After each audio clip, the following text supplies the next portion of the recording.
Right, Michael. Well, obviously, this has been an old story. I think it's entered one of its worst phases right now in terms of the way the U.S. government is supporting dictatorship in Pakistan.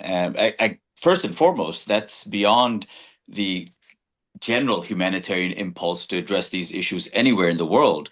We, first of all, if you're living in the United States as a citizen or not as a citizen, that is your principal objective. What your government is doing internally or abroad. And in this situation, we know that. That is, it's a Biden sponsored coup, regime change coup against Khan in April 2022, and it continues. I mean, and you're also dealing with a character like Trump. It's not like Trump cares about these issues anywhere. I mean, this is what we say is often the refreshing part about this horrible regime, the Trump regime, is that in the past, presidents at least paid lip service to we're going there for democracy, freedom, human rights. He just went to Venezuela and he can't rid himself from the word oil, oil, oil. I mean, like, okay, can you make it any clearer? I mean, I don't.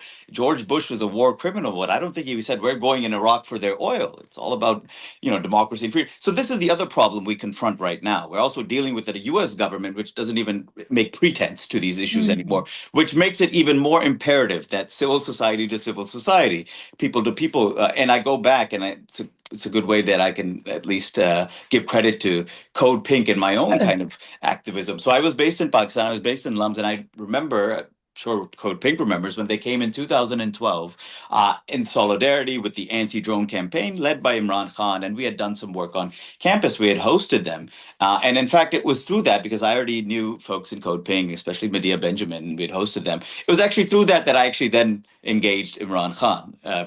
Students were like, oh, yeah, students were like, well, sir, he's saying the same things. I was like, I highly doubt it. I'm pretty revolutionary. I don't think it. But that's when I actually first started to engage Khan, and that's where kind of our relationship with a lot of respectful disagreements emerged from then. But I think that that's the type of engagement. It's not engagement when Trump is calling you his favorite field marshal. That's not engagement. It's not engagement when Shehbaz Sharif goes in Sharm el Sheikh and just fawns and over Trump. I mean, this is not engagement. Engagement is that people to people grassroots mobilization around all these issues. The same way we have been mobilizing around Gaza and now against war in Iran. I mean, Pakistan, what's going on in Pakistan is an extension of that. And just coming back to this whole question of Zionism and Israel and so on, we often are hung up on that word of kind of normalization or I mean, a lot of this stuff, it's actually quite, I mean, it would be quite foolish to say next day, oh, yeah, we're normalizing, we're joining the Abraham Accords. Usually these things,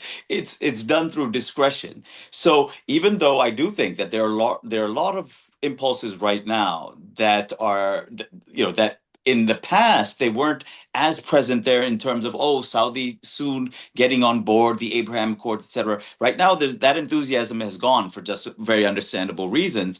We also have to be very, very vigilant about how kind of what I call the kind of the overt Zionism of a country like the UAE, etc., versus the kind of the more covert, surreptitious Zionism, or at least facilitation of Zionist hegemony by countries like the Saudis and, of course, like the Pakistan. I think that's where the vigilance should remain, but the focus should be on that grassroots, people to people interaction. Dr. Barzada is absolutely right. I mean, whenever you speak about it, it's about, yeah, we're talking about the Pakistani military, but I would add to that is all of the enablers, right? Whether it's the civilian politicians, but even more so for our purposes, an entire crop of intelligentsia, right? That facilitates this. And in this, the post regime change 2020, you have seen this most tragically, right? Like, I mean, I say that Pakistan is easily the largest Muslim country, the Muslim country that has the largest English speaking intelligentsia.